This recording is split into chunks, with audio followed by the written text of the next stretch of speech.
everybody. It's my pleasure to welcome you here to a very special evening of the King's Maritime History Seminar. It's really the peak of the season, the Proctor Memorial Lecture. More on that anon, but I'd like to welcome you on behalf of your hosts. So we are the Naval Unit, we are the what are we? We're the Michael Howard Centre for the History of War, we're the Department of War Studies, we're the School of Security Studies, and we're King's College London. So we all embrace you and welcome you here. This is, of course, an integral part of the King's Maritime History Seminars, which are organised by the British Commission for Maritime History. We do that with the support of the Society for Nautical Research and with Lloyd's Register, for whom we're indebted for the extras at the back tonight. But I'm going to step back and I'm going to hand over to the Commission's fearless leader, Helen, to introduce our speaker and a few other little preliminaries. Actually, I'm going to be behind you so that I can share this. Thank you, Alan. First of all, I want to thank Alan, because Alan worked very hard to organise all the King's seminars. So I want to thank you very much, Alan, for that, because he's been doing that for several years now. We're really indebted to him. Now, before I introduce our Proctor lecture speaker for tonight, I've got another happy task. One of the people for whom we very much miss is Professor John Armstrong. Lovely man. He was part of the commission for many years, and he was very much a friend and mentor to many of us. And he also used to organise the King's Seminars for many years. When he died, he left money to the commission, and the trustees decided that they would put that money towards an article, essay, that was connected with his particular interests. Now, his widow, Pam, would have been here tonight to make the presentation of the annual award, but sadly she's in hospital, so we send all our best wishes to her. So it has fallen to me to do the happy task of announcing this year's winner of the John Armstrong Prize. And the winner is Roger Dents, who wrote and I'm not going to try, you can tell me how to pronounce it, Under Five Flags, Migordich Communion, close. An Armenian shipowner of Constantinople and London, 1900 to 1932. And that was published in the Mariner's Mirror. So thank you very much indeed. So we please applaud Roger.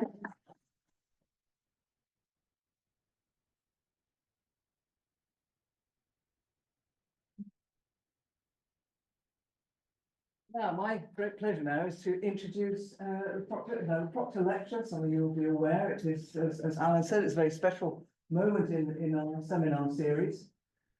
David Proctor was one of the original founders of the British Commission for Maritime History.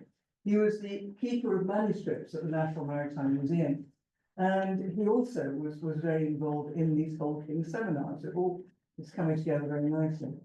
So I'm delighted to say that his son and his family are here tonight. So thank you. They come every year to support him. Now, each year we switch it between somebody who comes from the UK to somebody who to an international historian. And it's our pleasure tonight to have Professor Beaven here tonight. She's Professor of Social and Cultural History at the University of Portsmouth. He joined in 1994. And he will explain probably a little more about his background, so I won't go into that in detail. But he's the co-director of the Centre of Port Cities and Maritime Cultures. So I'm really delighted that he's come here tonight, and he's going to be talking about Sailortowns, but in particular this is linked to his forthcoming book. So I want to plug his forthcoming book. So Brad, over to you. Well, thank you very much, and thank you for inviting me. It's a great honour to do this lecture. And while you were talking, I was just thinking, actually, I feel I've made it now as a maritime historian because I've been invited to do this lecture. I've been teaching now for over 30 years, and I started really as an urban historian. So it's only 15 years in the making. And as Helen said, maritime history gets you in the end, and it's got me finally. So I feel very honoured to be speaking now. However, having said that, I'm going to be talking about everything on land today. I'm going to be talking about Sailortown. It's still still an urban history. That's what I think, about Sailortown. It's a mixture between urban and maritime history. And that's really what I'm going to talk about today, the Ratcliffe Highway, which is was the principal sailor town in London. And it was a sailor town that was seen as the sort of pleasure capital of Europe in many ways. It was fairly, I'll show you a map in a moment, a fairly short street. But it was packed with public houses, beer shops, music rooms, or they're often called green rooms, lodging houses, and brothels. And it attracted the sensational journalist. So they would, I mean, especially when sensational journalists were at their sort of emerging in the 1860s, they would often jaunt down Ratcliffe Highway to report on the highway's entertainments. So they would bring sin, vice, and murder into the respectable living rooms of avid readers. Now, this lecture will explore the moral panics surrounding Ratcliffe Highway that demonise particularly international seafarers and perceive the district as a blighted and this, I think it's important, a malign maritime culture. Lots of the narratives talk about this maritime culture as one that's a throwback to a more primitive age in this new modern Victorian society. And this malign maritime culture fostered a violence and vice that was constantly reported in the press. I'll contrast these negative portrayals with a more complex reality of sailortowns, which were also spaces of cultural exchange and self-regulation. I think that's quite important. These were quite self-regulated spaces. Sailortowns, driven by the global nature of maritime labour, were important contact zones, facilitating interactions among sailors from diverse backgrounds. Ratcliffe Highway was a space where cultures met, clashed, and also negotiated. Now, despite this transient nature of an international maritime workforce, sailortowns were remarkably stable places. These were ethnically diverse communities, but they developed a shared understanding of social rules, traditions, and conventions. And it's the antithesis to what you read in the Victorian press, which is a place of anarchy and rawness, and also a sense of violence. And I think this was these traditions and conventions were informed by both maritime and also working class cultures. So I'm going to look at the lecture in three parts. The first, I'll look at the cultural construction of Ratcliffe Highway. The press at the time, particularly the impact of the Ratcliffe Highway murders, which is an indelible stain on the sort of district throughout the 19th century. Readers of the popular press were never able to forget about these murders. And these horrific murders placed the district as a mysterious and dangerous space. It was a strange urban maritime culture, and you often hear about the maritime element of these. It othered the people from a more civilized society.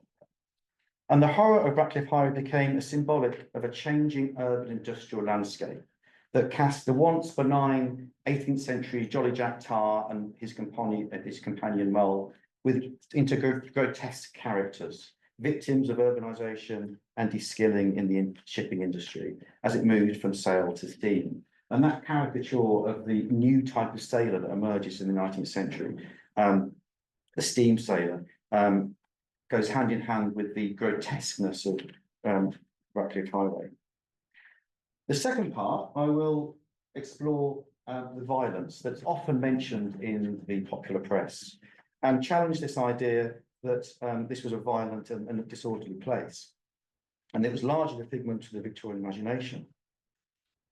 And finally, I'll lecture here beneath that Victorian rhetoric and explore how Sailortown worked through looking at one institution, the boarding house, because this provided a important cultural network for international seafarers. And I think these things are missed often from the popular perspectives of Sailortown. So look, what am I talking about in terms of Ratcliffe Highway? Well, this is from, I think, in the mid-90s, it's 1861. Ratcliffe Highway runs across here. It's a very enormous road. If you go down there now, you wouldn't think much of it. Pennington Street is still there. That's gives you a little bit more perspective of the Victorian street with the sort of big dockyard walls in front of it, and it's just beneath Cable Street there. But this was the infamous, just this short road, the infamous road of Ratcliffe Highway.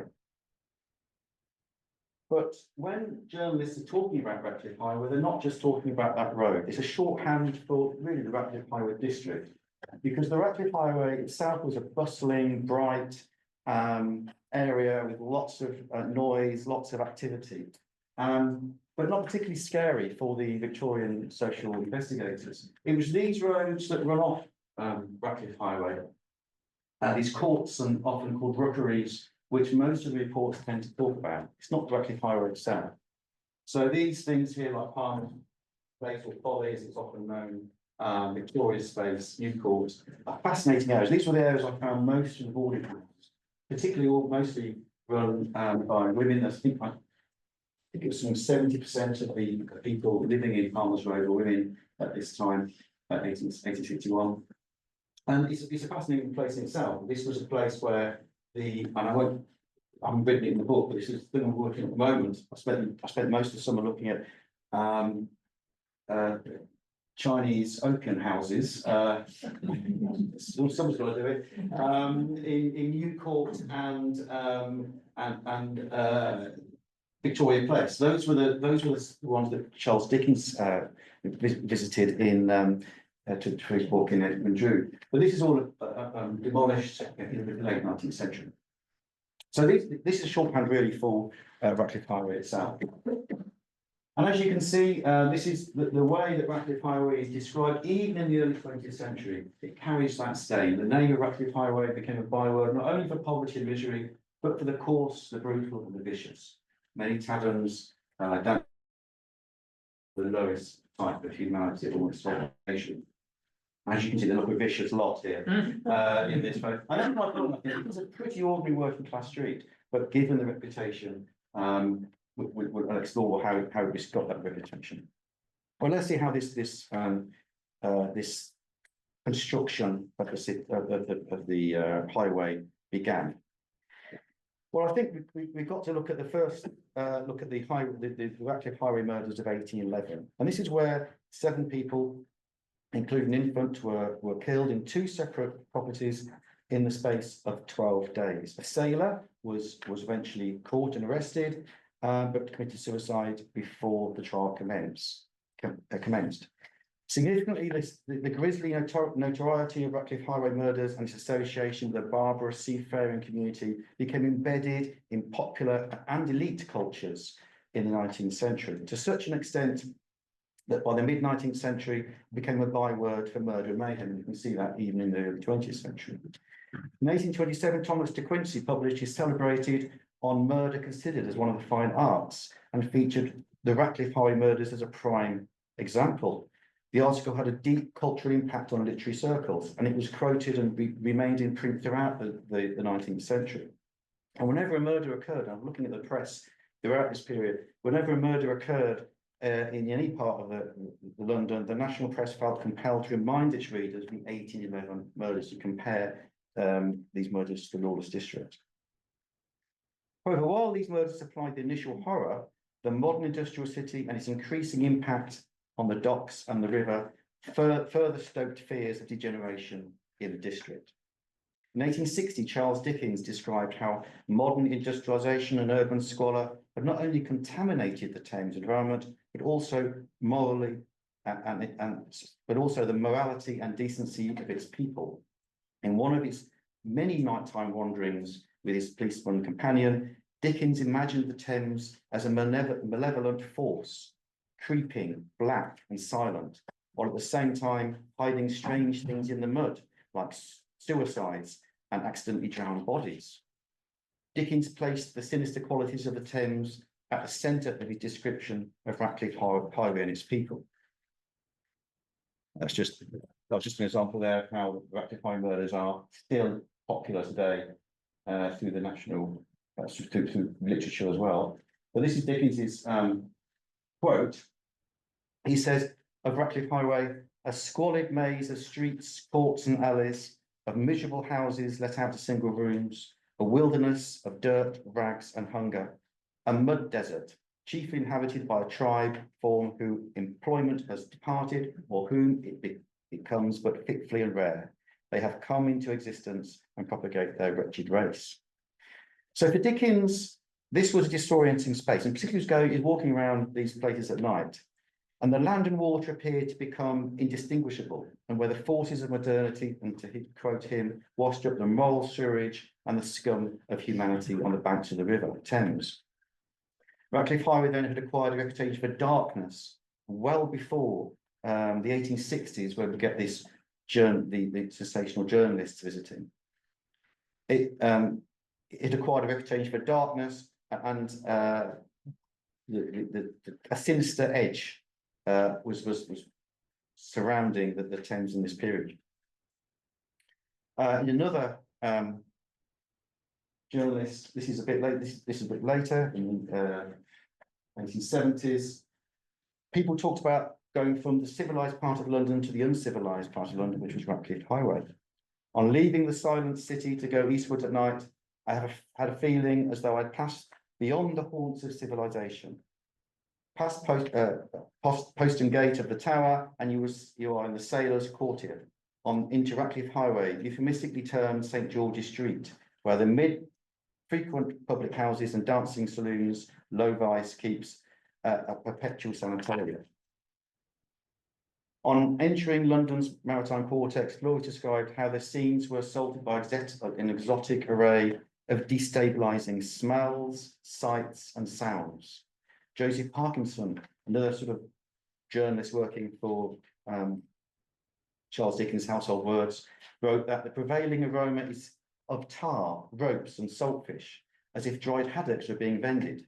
Similarly, another journalist described his impressions of the district as a tarry, smelling part of the metropolis. On entering the highway, social explorers met with a vista of retailers selling distinctive maritime clothing, equipment, along with murderous weapons, as the journalist noted, a shop selling revolvers, cutlasses, daggers, and deadly weapons. The highway was also populated by maritime curios, and this also gave the sort of district a mysterious atmosphere. What Phillips described one shop selling, quote, a collection of horrors, such as a small serpent taken from the body of a sailor and the skeleton of a small sailor taken from the body of a serpent. I mean this shop had everything, I think. And obviously, Phillips noted that the shop owner's name was Dr. Graves, and was a bit nervous about that. Another journalist also, having passed by the initial maritime shops, was confronted by an array of public houses, singing saloons, and boarding houses that contributed to the highway's infamy. On encountering these venues, one writer could see a scene of only chaos and immorality and danger. He says, up the highway I go myself, and find it in full swing. Not that it is a merry or jolly or contented or generally thriving highway by any means. It is a mad, besotted, miserable, sullen, suspicious, quarrelsome, poverty-stricken, immoral, shambling highway. He's not keen on this, is he? For the most part, it's voyages taking beacon lights for harbours of the refuge, and when they are not pirates themselves, running into the flotilla of treacherous piratical junks lying hidden everywhere along the coasts, and some which come bodily out to take their prey, tow them under of a false signal. Wherever sharks may be waiting for him, however, Jack is still the same dull, half-besotted mood. I think it's an extraordinary description of the scenes of the highway and illustrates the writer's unsettling experience. Despite the open revelry, dangers remain hidden, and where both men and women brazenly behaved outside the norms of civilized life. Indeed, so exceptional were these scenes to ordinary Victorian life, the writer emphasised the district's otherness by recasting in nautical terms the whole scene. In this sense, the writer trod a familiar path in social exploration, isolating Ratcliffe Highway and its residents from the rest of the metropolis through sights, smells, and behaviour. Thus, in this narrative, Ratcliffe Highway was a debased maritime culture, was a malign influence on its people and the district. So in this era of the 1860s, when we see this new sensational press emerge, the highway descends into this brutality. And they want to explain why this happened. Why is there this brutality in the highway? They claim that the traditional benign sailor had been replaced by proletarian Jack, who was more at home in the urban underworld than he was on the open seas. And this is to do this shift from sail to steam. Journalists, and the classic journalist James Greenwood, tapped into a growing maritime nostalgia for traditional characters of Jolly Jack Tar and his companion Mull. In the late 18th and 19th centuries, the sailor in popular culture was portrayed as a fierce warrior at sea and a naive child on land. And this is given often encouragement by Charles Dibdin, the 18th century songwriter, who did much to foster this benign, patriotic sailor. And no accident he was doing this during a time of intense political and social instability. It was a myth that refused to die, as the mid-19th century explorers tried in vain to find Dibdin traditional sailors. They would set out looking for Jolly Jack and come up against proletarian Jack in their travels. And there was widespread belief that industrialization had brutalized both Jack and Mull. And James Greenwood goes on, he goes on an expedition to find traditional Jack. He meets a defeat in the end. He says, he lamented that those who seek the descendants of the heroes immortalized by the late Mr. Dibdin would probably find himself disappointed.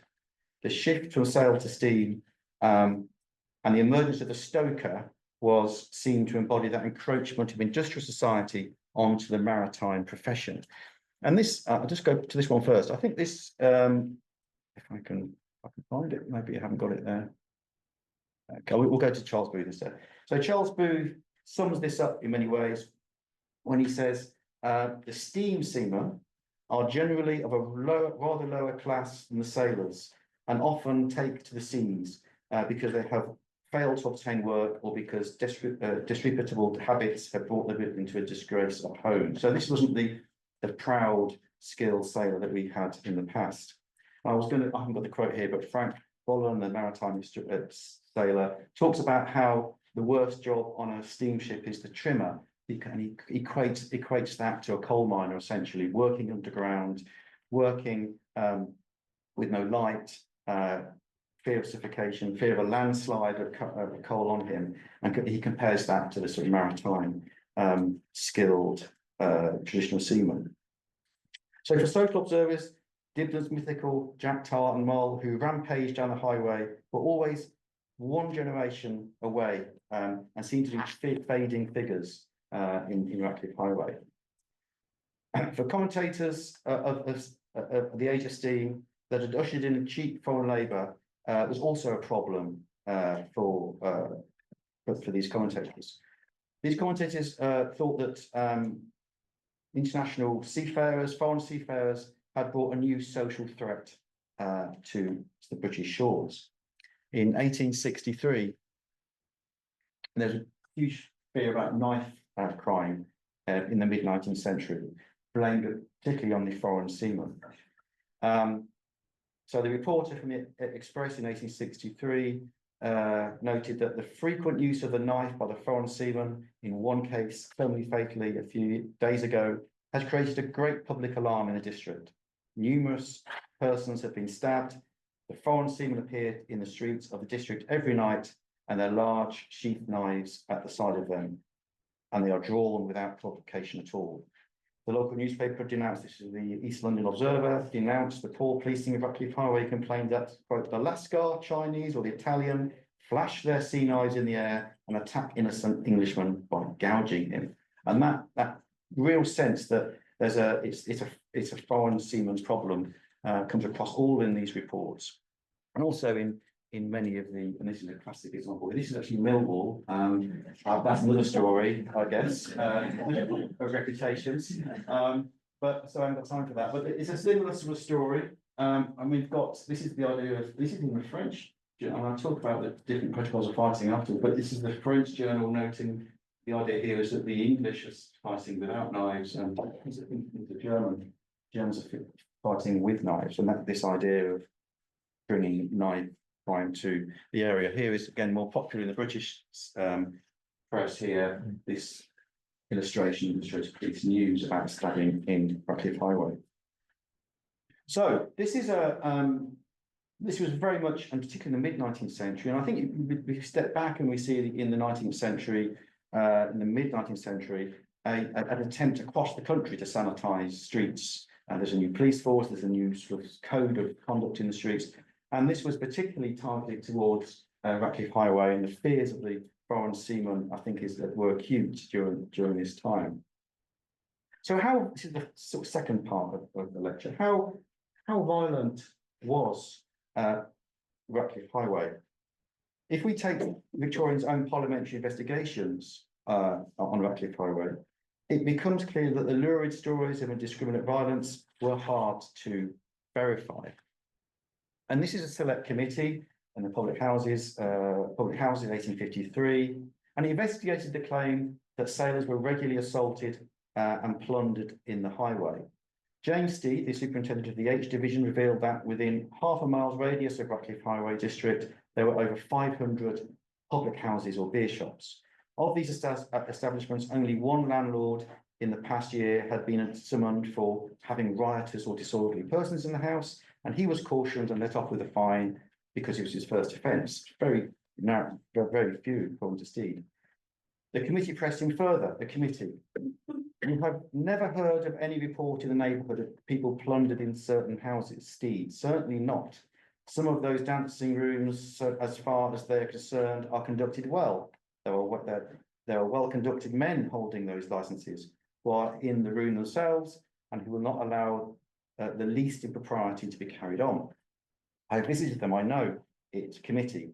You do not know anything bad of this kind against any of these other sorts of houses. Steve, no. And that's backed up by Richard Main, the Chief Commissioner of the Metropolitan Police, 20 years later, that stated that Ratcliffe Highway dancing rooms and clubs were generally respectable in nature. So that's the sort of quality of evidence there you get from the parliamentary papers. But what about sort of statistical? And so I looked at the Old Bailey Old Bailey archives, fantastic resource that gives us the serious crimes in London. And I looked at the whole of London, which revealed with a search, you could do a search, male on male, knife assaults. Those were you could put different categories in, I put those in, which came between 1850 to 1880, those 30-year period. 600 cases emerged in that in that trawl of search. For a comparative of two working class districts, I wanted to look at St George's in the east, which is where Ratcliffe Highway is. I compared that with Whitechapel. These are two neighbouring districts which are very similar in size and also very similar in population in terms of numbers. And if we looked at those two districts, it accounted for 14% of the total knife crime in, and the highest as well. These two were the highest, 14% in the area. So, but if we look at the Old Bailey data annually, there is no evidence that male on male knife crime was year on year increasing, and you usually get in these districts one or two incidents a year in each district of a serious knife assault taking place. And just to drill down on those figures a little bit more, you can see here that these are the two districts. It's very similar in terms of percentages, 7%, 6.5%. And you've got you've got mostly sailors fighting, looks like fighting in the sailors, that's the victim and the assailant. We've got police being caught up in this, but also you've got a couple of sailors here, the rest same skill. The problem with this data is that in the transcripts, it distorts the sailor's role here, because the sailor, it often comes out in the transcript, in the discussions in court, that this person's a sailor because he's got to get back on the ship. Whereas sort of labourers and semi-skilled labourers, their profession doesn't usually come up. So it distorts it slightly, but the numbers I think are quite important here, in that you've got, broadly speaking, looking at the context that I would hazard a guess there were broadly semi-skilled working class people involved in this knife crime. So to summarise, I think then, the Old Bailey online database indicates that the numbers of serious male on male knife assaults in St George and Lees was relatively low between 1850 and 1880. And significantly, Ratcliffe Highway, that's the period that Ratcliffe Highway flourished as a London's principal sailor town in that 30-year period. The data that suggests that the number of incidents in St George and Lees did not significantly differ from those of its neighbouring district of Whitechapel. Thus, while the use of knives in serious male on male assaults were relatively rare, they were not confined to London's Sailor Quarter, but featured predominantly in working class districts such as Whitechapel as well. And I looked at the period later, 1881 to 1900, and there seemed to be a decline there in terms of that's a 20-year period, but the numbers are fairly low again in this period, 167 cases there, but I couldn't find any in St George in the East. And the new working class suburb of Tottenham seems to be garner the most incidents there. So how do we explain this? How do we explain this relatively low number, these low numbers in incidents seen through the Old Bailey's papers? Well, I argue that within working class communities, and this was no different, there were informal rules governing the fair fight, which labourers, sailors and working class community in general recognised. In the fair fight, both parties recognised accepted rules designed to ensure the fight was conducted on equal and fair terms. And this traditional fair fight was something like this. It looks, from all accounts, like a prize fight. Both were stripped to the waist, a ring had formed, Lovell was a second to one of the combatants. There were 340 people surrounding the two men fighting, and the road was completely blocked. And I thought that when I read this, I thought it was a prize fight, but actually it was an incident that occurred pretty quickly and accelerated into this fight after a man assaulted his wife and the dog for some reason as well. I don't know why that was particularly bad, but it was a fight that took place really quickly and spontaneously, and it was conducted in those terms. And you see that across the board. You see that sort of fighting ritual in this mid-19th century period. But Sailortown complicated matters, as overseas sailors often had their own traditions for settling conflicts. In Southern European working class cultures, they had a long tradition of using knives to settling disputes in a controlled and ritualized fashion. Ethnic specific rules came into play once violence occurred, and it was important for sailors to recognise the different codes of combat and establish the rules of conflict before the fight began. In a multicultural space such as Ratcliffe Highway, it was not uncommon for foreign seamen to adopt an English fair fight code, given that they would face often the English justice system. So, for example, we've got here in 1864 two Spaniards, Juan de Luca and Raymond Rodriguez, argued over a woman they had both been seeing, with De Luca demanding that if you spite against me, come out and fight me English fashion. You beat me, you beat me. Another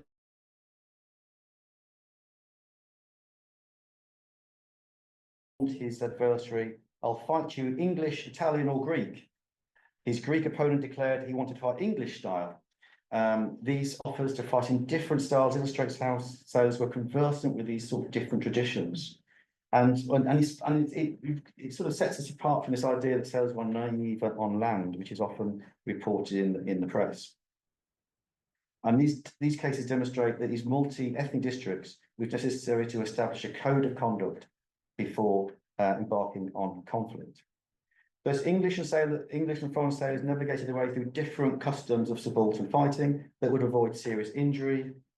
That group there would ensure that, for example, while from the outside, the subaltern community appeared addicted to impulsive violence, they actually enacted forms of violence that were self-regulated by ritual and rarely ended in serious assault or manslaughter. Sailortown acted as an important international contact zone for sailors, and its key institutions, such as the boarding house, facilitated a means of navigating themselves through these ethnic diverse spaces.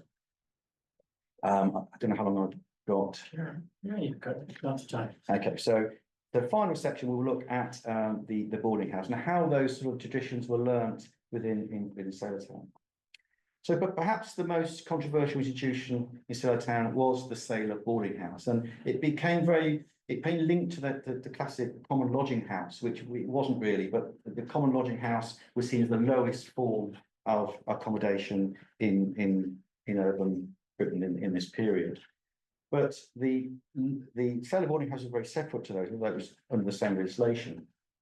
The low sailor boarding house was inevitably perceived in the popular imagination as a significant pillar in the criminal underworld. And this is where you find the ideas of crimps, exploiting sailors, prostitutes, robbing and occasionally murdering the only sailor ashore. And it's always to do with the boarding house that is linked. And clearly those things did occur.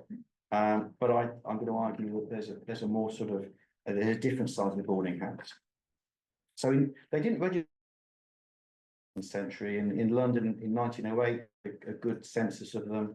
There were 74 boarding houses in 1908, and 37% kept by women. I think often, again, this is the connection to the maritime. These women are often wives of or widows of seafarers, and 69% were born overseas. So again, this is a really important contact zone for sailors to meet likewise nationalities or whether foreign sailors. Boarding houses located, as Henry Mayhew determined, located in the uncivilized and brutal areas of the waterside district, areas I showed at the beginning with the Palmer's Folly. And there were normally these sizes as well. They're quite small. Looking at the centres, quite small boarding houses that located in these areas. However, when Mayhew, again, this is the classic thing, Mayhew says they're terrible places, then he goes out to try and find out some examples of these, where people are drugged and robbed, and he wasn't able to find any. Mayhew said, I was told by an experienced person that seamen are not robbed in this manner so frequently as they used to be, or so frequently, perhaps, as people generally imagine. This perspective is given credence by analysis of the Old Bailey papers between 1850 and 1900. Again, I did a search of crimes conducted in sailor boarding houses, and there were very few. Again, these are serious crimes. So there's one murder, one unlawful wounding, 2 deceptions, and 3 thefts. And again, I think it often happens. It was often low-level crimes in these boarding houses are picked up in the local press, but serious crime is, I think, absent from these records. Now, given the sort of reputation of sailor houses, and particularly boarding houses, and particularly the crimp, it is a wonder why any sailors preferred to go to those instead of what seemed to be the safer sailor homes that were largely established in the second half of the 19th century.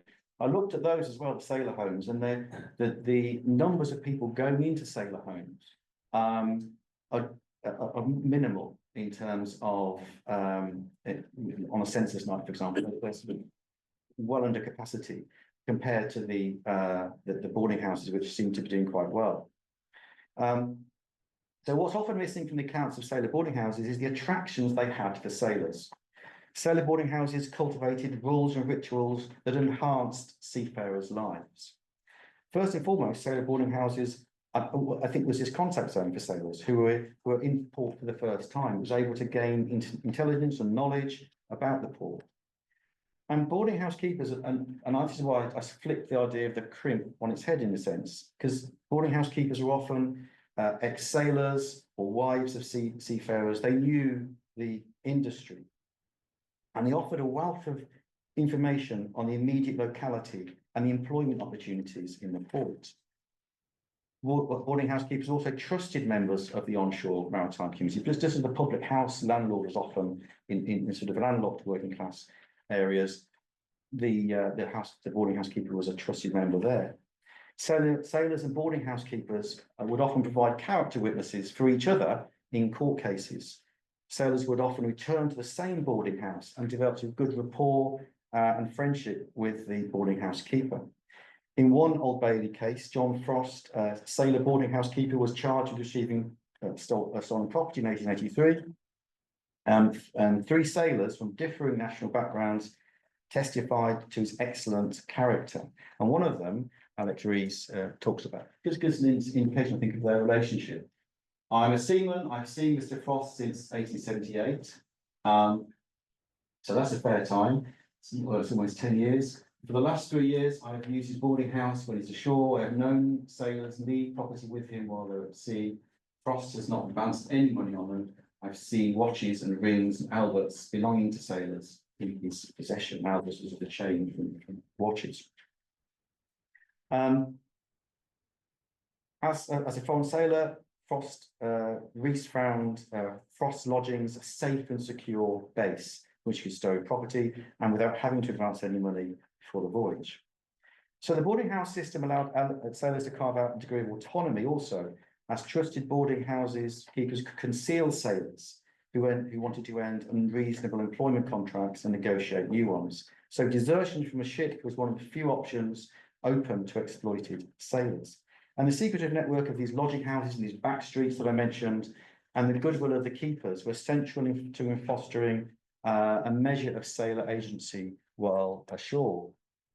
So in 1853, Daily News reported that both English and foreign lodging house keepers in the port of London were in the practice of encouraging foreign seamen to desert their vessels and harbouring and secreting them in their houses until opportunity offered to ship them into British vessels.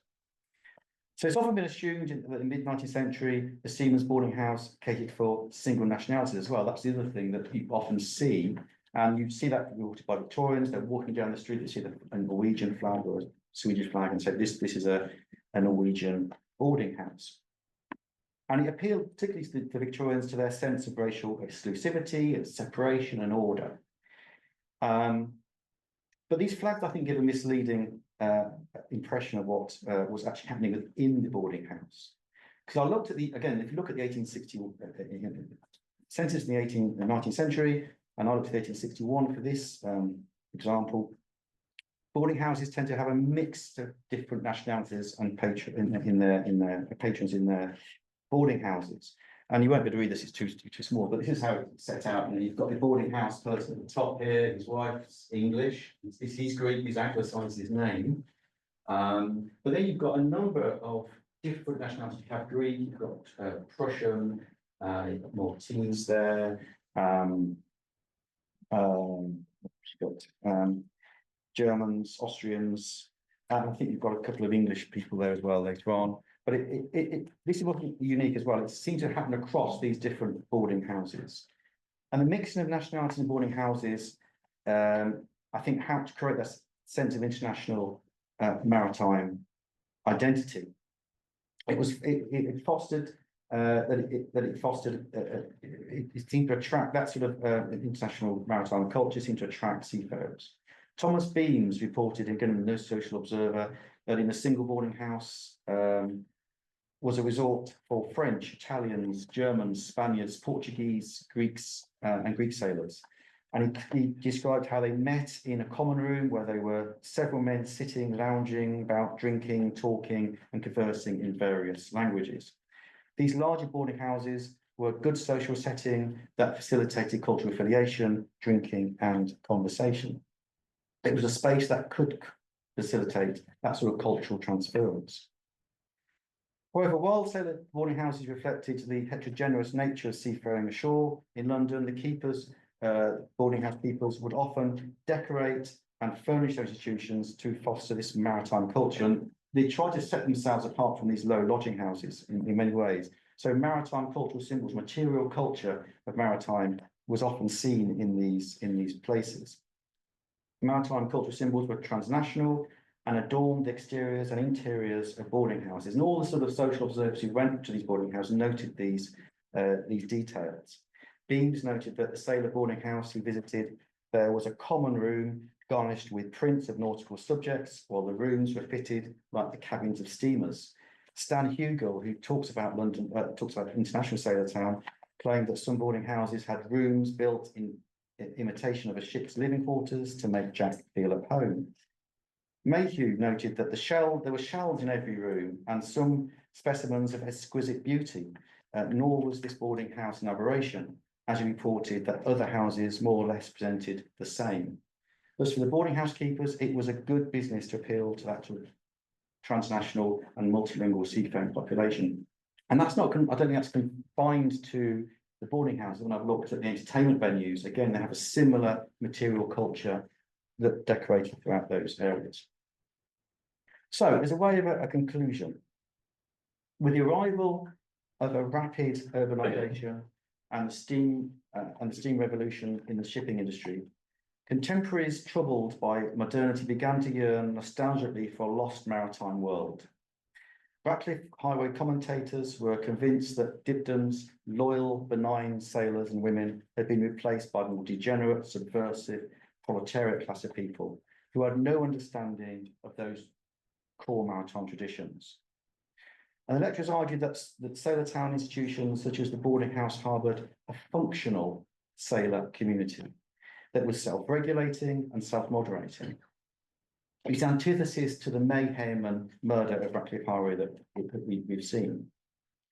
The boarding house was an important maritime institution, fostering networks, trust and security, and acting as an international contact zone for those seafarers. Cases of violence, serious violence and crime and disorder were no different to other working class districts. It happened, and there was certainly lots of cases, but on a broader context, there was nothing special in Ratcliffe Highway in that sense. But this is even more remarkable given the transient nature of the area, where you would expect to see more violence in these areas, and the sheer size of the international seafaring workforce that stepped ashore in Ratcliffe Highway. So in the 20th century, the London docklands underwent regeneration that attracted affluent residents and customers to waterfront apartments and high-end retail restaurants and outlets. But poor old Ratcliffe Highway lies outside of this redevelopment and has simply been renamed the Highway. In fact, it was renamed in the 19th century from Ratcliffe Highway to St George's in the East to try and improve its name, but people just kept calling it the Highway anyway. But it's now the Highway, quite an anonymous road now. However, as this lecture has hopefully shown, Ratcliffe Highway's history is anything but mundane and dull. Thank you for listening. Thank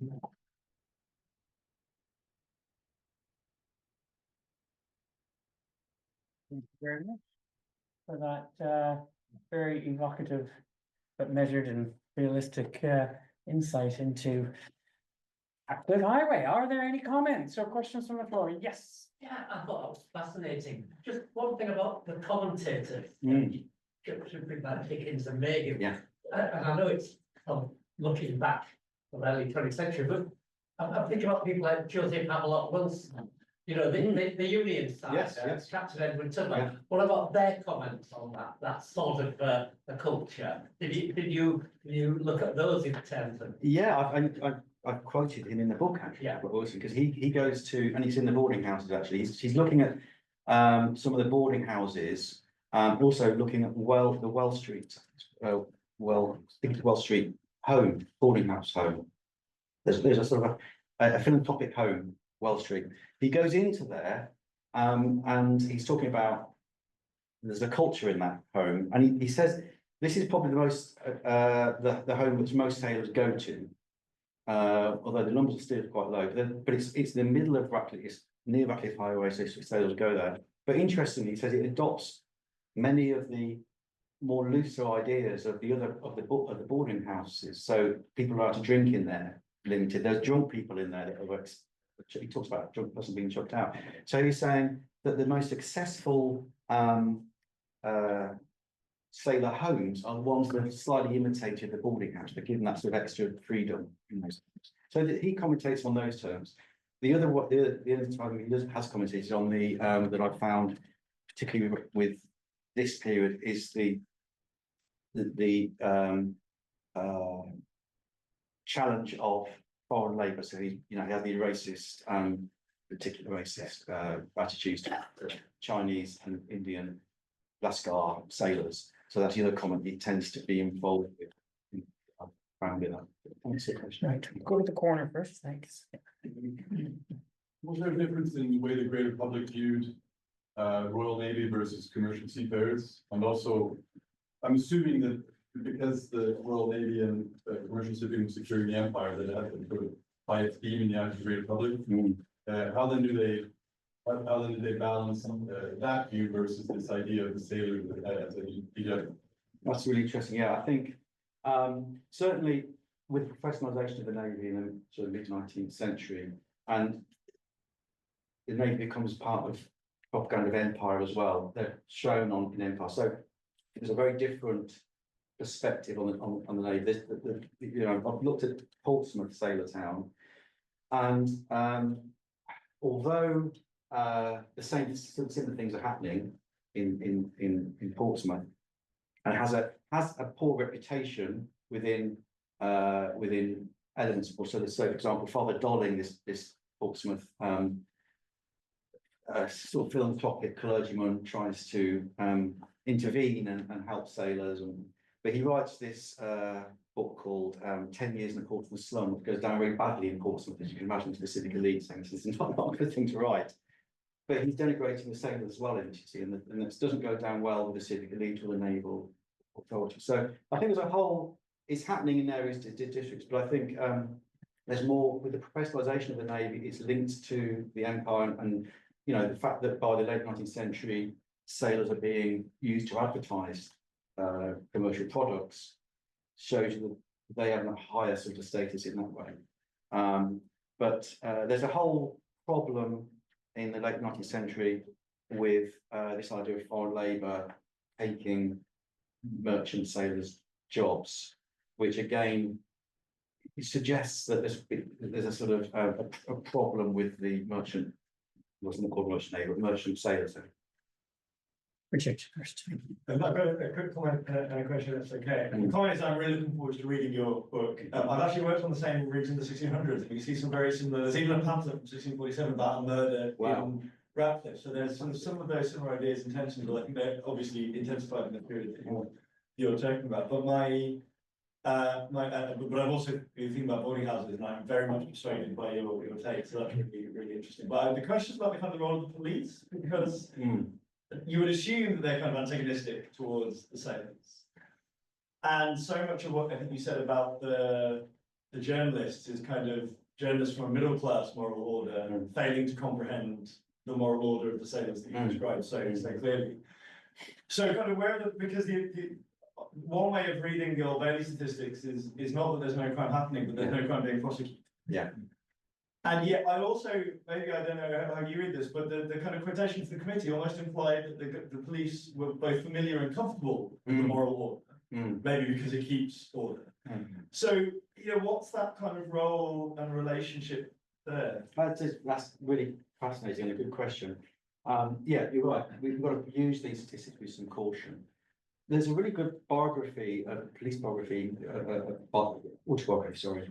I've name escapes it, but he's published in the 1930s. But he talks about his time in Ratcliffe Highway and how he forms a relationship with the sailors, and again understands there's boundaries, and he goes into a pub and they start a fight with him, but they do it in a way just to show who's boss in a way, and they come back and they buy him a drink afterwards. So there's sort of there is definitely a relationship going on, and there's always that. There's always an underlying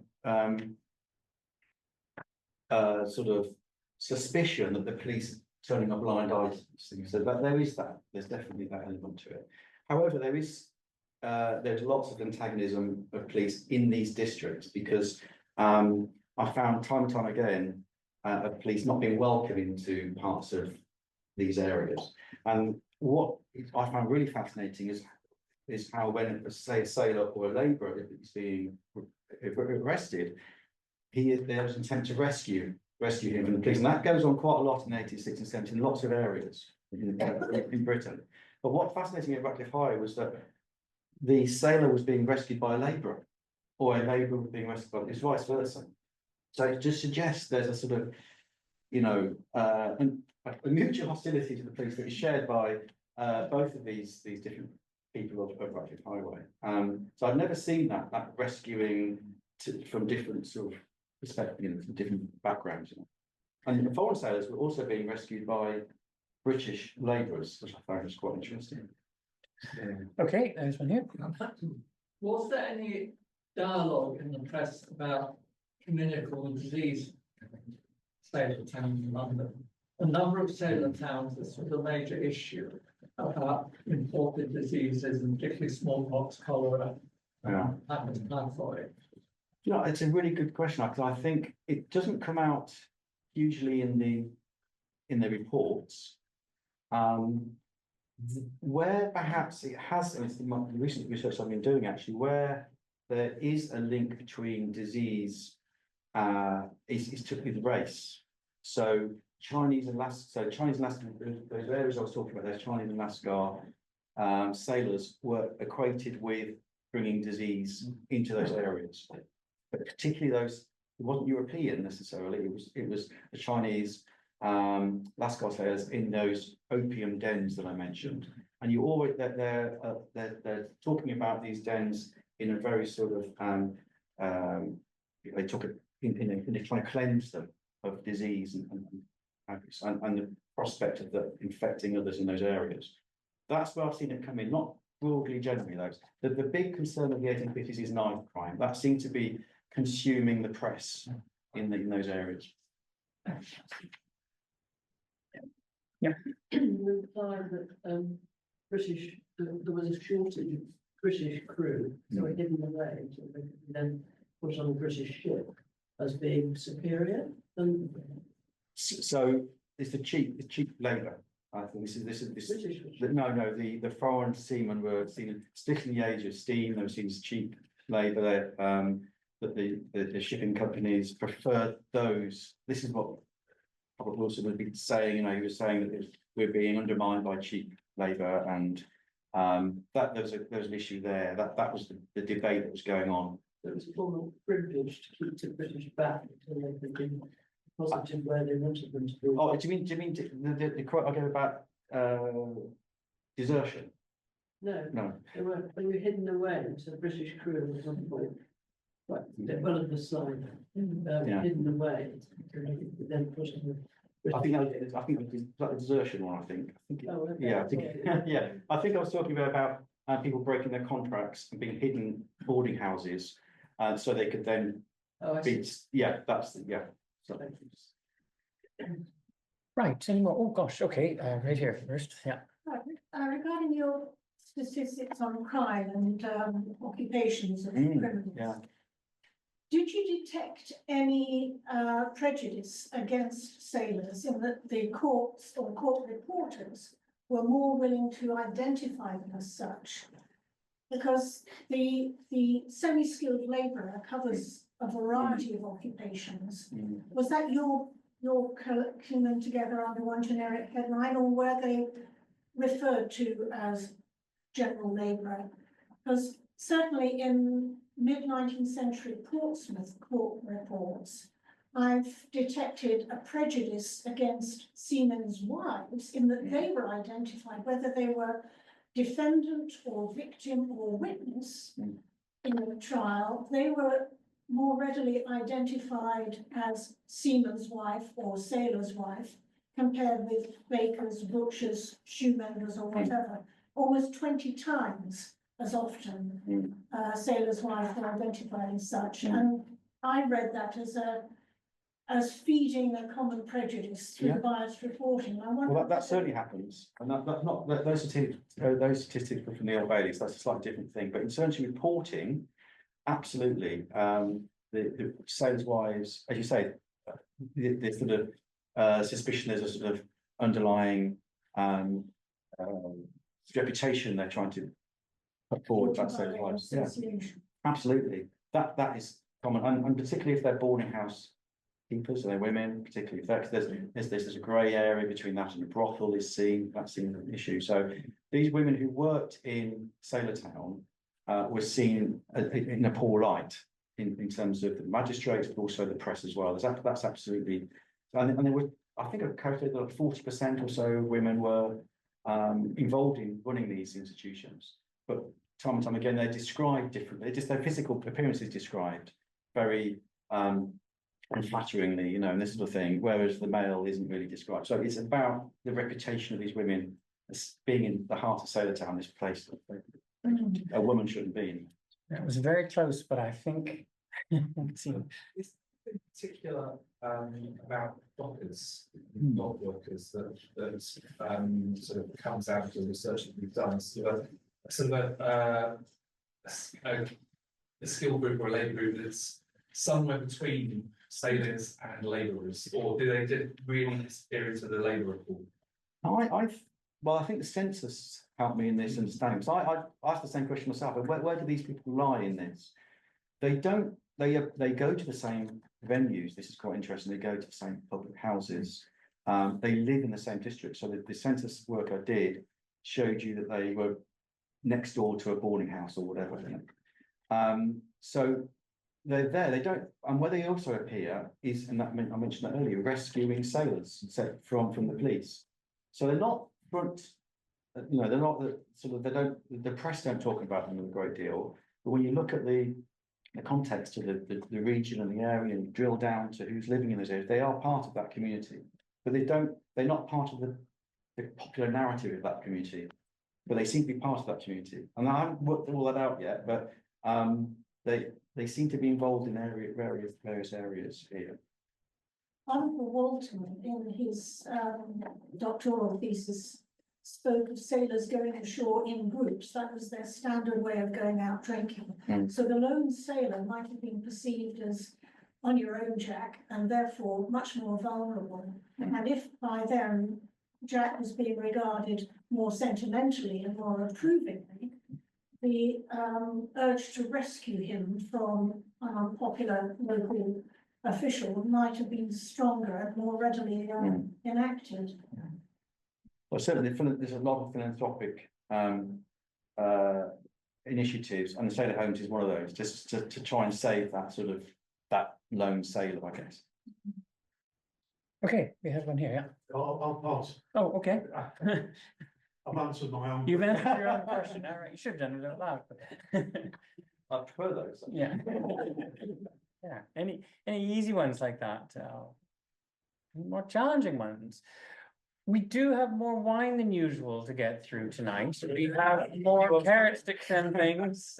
So if you're in the mood, we could wrap it up here and thank Brad for an excellent talk. Thank you.